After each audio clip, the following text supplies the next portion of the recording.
Today, I have a Memorial Day weekend Palantir update to share. First, let's have a look at the stock. PLTR had a great week last week, bouncing off of the $20 level and gaining approximately 10% in the last 5 days. It's now flat on the month, and it is much more promising to no longer see the stock in free fall. And just to share my 2 cents on the rally we saw during the first half hour of trading on Friday the 28th, I would have to attribute that not just to the announcement of a contract I'm about to cover, but also the success of Wall Street Bets pushing AMC higher. Now, I don't monitor the subreddit actively, but I did notice how PLTR did well, hitting all-time highs last time in January, being one of the group's favorite names. But usually that hype doesn't last, and it did not on Friday. Also, I feel much more comfortable seeing Palantir at $23 and not $25 just yet. It was running a little too hot, but I do think it will get there sooner rather than later. Now, in this video, I'm going over 3 stories for Palantir to highlight the importance of each one. I can almost guarantee you that you haven't heard of all of these stories, so stay tuned. And I've also added timestamps for your convenience. Without further ado, what does the future of Palantir hold? Let's go.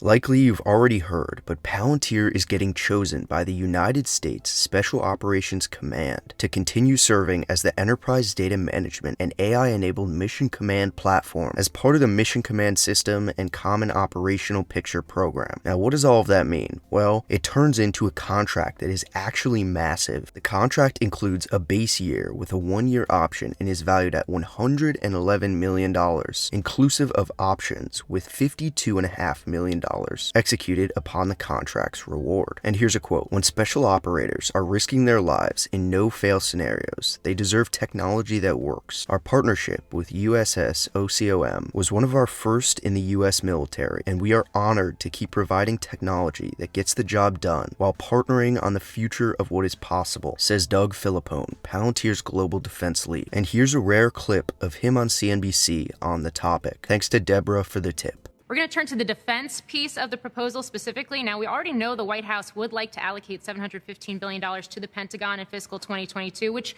would be a 1.4% increase, or adjusted for inflation. It's actually a slight decrease from 2021 levels. But today's budget request will give investors insight into the actual details of the new administration's national security priorities. Thanks to testimony on the Hill yesterday, top Pentagon officials have already signaled they'd like to, with an eye to China, among others, shed unneeded weapons to spend more on forward-looking technologies, things like hypersonics, artificial intelligence. Now, you couple that with a flatlining budget, which means the need to do more with less in general, and investors are betting faster, broader adoption of software and systems is in the cards. Case in point, Snowpoint Ventures CEO Doug Philippone, whose new firm is investing in Red 6, even as he continues to run and grow the global defense business that he helped build at Palantir. The caricature is that you fund a company for a second and then they die in some valley of death, I think is their phrase. But the idea here is that, at least from Snowpoint's perspective, is use those learnings where Palantir forged the way to break in, and we want everyone to benefit from that, because the ecosystem of entrepreneurs that are helping the nation, that's important to build. And the dual purpose technology idea is thriving. It's been the long history of how that helps society. We should embrace that. Now, historically, investing in startups focused on defense has been something of a tough sell, given years-long bidding timelines, huge regulatory and bureaucratic hurdles. But the Department of Defense has been working for a number of years now to change that, seeding more than 1,600 startups and small businesses with more than $1.5 billion in early funding last year alone. Though, keep in mind, this is still minuscule compared to $445 billion in contracts that were awarded last year overall. Palantir, which was just awarded 2 DoD contracts in this past week alone, has not only helped knock down some of those barriers to entry, but it has created a template that's more attractive to investors as well. This is one that leverages government contracting capabilities to help build a commercial business, dual-purpose technology, as Philippone just referenced there in that soundbite. That's a concept that is being employed by a number of startups right now. If we don't get to build amazing things that help, we're just going to be making video games and selling ads.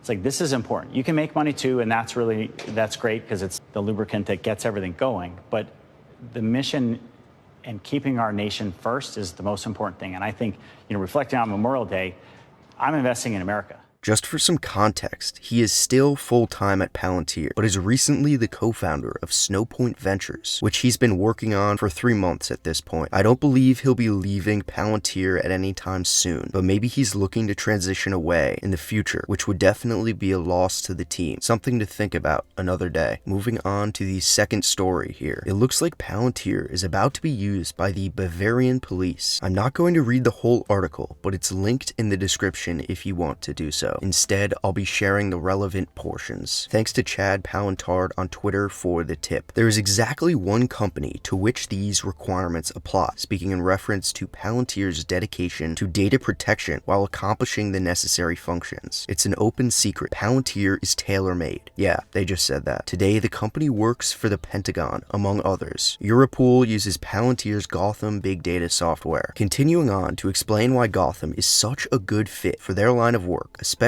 in data protection. The data is only stored in the police data center, and maintenance is also only possible on site. And a final quote here. When asked about Palantir, the LKA said that an open tender was deliberately chosen for Vera and that no provider was excluded. We don't care who best meets our requirements in the end. So there you have it. Palantir Gotham was evaluated to best meet the requirements for the job, and this was done all independently. No provider was excluded, and Palantir is, quote, tailor-made, despite not actually being designed for a singular objective. That's probably the most important takeaway. Sure, Gotham will work better for some tasks when compared to others, but apparently it is remarkably customizable, and that versatility is what derives value. And last story for today is that Palantir has invested into another SPAC, this one aiming to use connected vehicle data to improve the driving experience. Over the past few months, if you've been following along with me, we've seen Palantir buy into a few different SPACs, and more recently have learned their strategy. They're trying to partner up with companies that use Foundry, and by partnering up, I mean buying into early rounds, for those which work with vast amounts of data that Palantir believes could be the next big thing in the future, and is thus worth investing in. I've got another video on this coming, but that's all you need to know for this story. Here's an introduction to Wejo. Imagine a world where you can find free parking with ease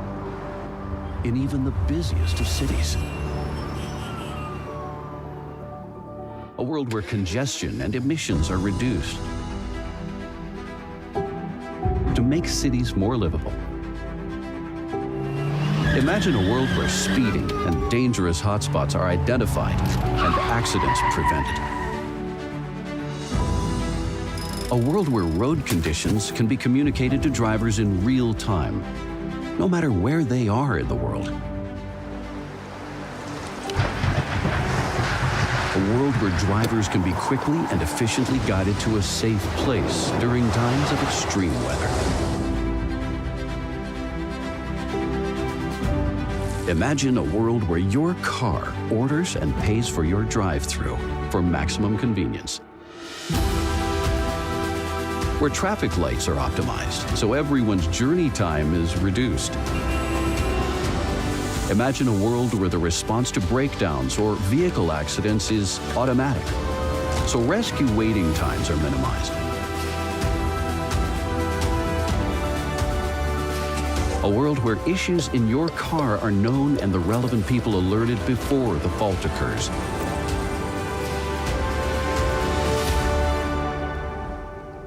That's using data for good. And that's what a Wejo world looks like. Find out more about Wejo and the journey we're on at wejo.com. Acknowledging my bias for Tesla, electric vehicles, and Elon's never-arriving autonomous cars, the premise here is still intriguing. I can definitely see how Palantir and data come into play, since that is the whole idea, using connected vehicle data to benefit the driving experience by shortening time to arrival, increasing convenience, and making the roads safer. Again, I think Tesla is already doing much of this, and will virtually be solving for every point in the video I just showed you once they're able to get robotaxis EVs out the door, but I understand how Tesla will not be every car on the market, and there is certainly room for others. So I don't think that it is a waste for Palantir to jump in with GM on this bid for data when it comes to transportation. If you want me to break down the investors slide deck presentation, leave a comment. I did notice how they do mention Lucid, which I found interesting. Doesn't mean very much, but it should make you CCIV owners happy. Of course, Tesla isn't listed, but a lot of big OEMs are. And in conclusion, Wejo works with automakers and tier 1 suppliers to collect data in real time from sensors integrated in vehicles. Just reading over that now, it really does sound like the perfect fit for Foundry. The company's cloud platform aggregates and normalizes data and then shares those insights with customers. By 2030, Wejo estimates a connected vehicle market of $500 billion and a serviceable addressable market of $61 billion, driven by projections of more than 600 million connected vehicles worldwide. Wejo said the cash proceeds from the transaction will fully fund its 5-year plan and help it achieve several growth goals, such as onboarding automakers and other OEMs more quickly, continuing to roll out its services, and expanding into new markets. They have a lot to prove, but I don't think it's such a bad bet for Palantir to put some money behind, even at this early stage. Anyway, that'll do it for this roundup. Please leave a like if you learned something new in this video, and let me know your thoughts in the comments. Until next time.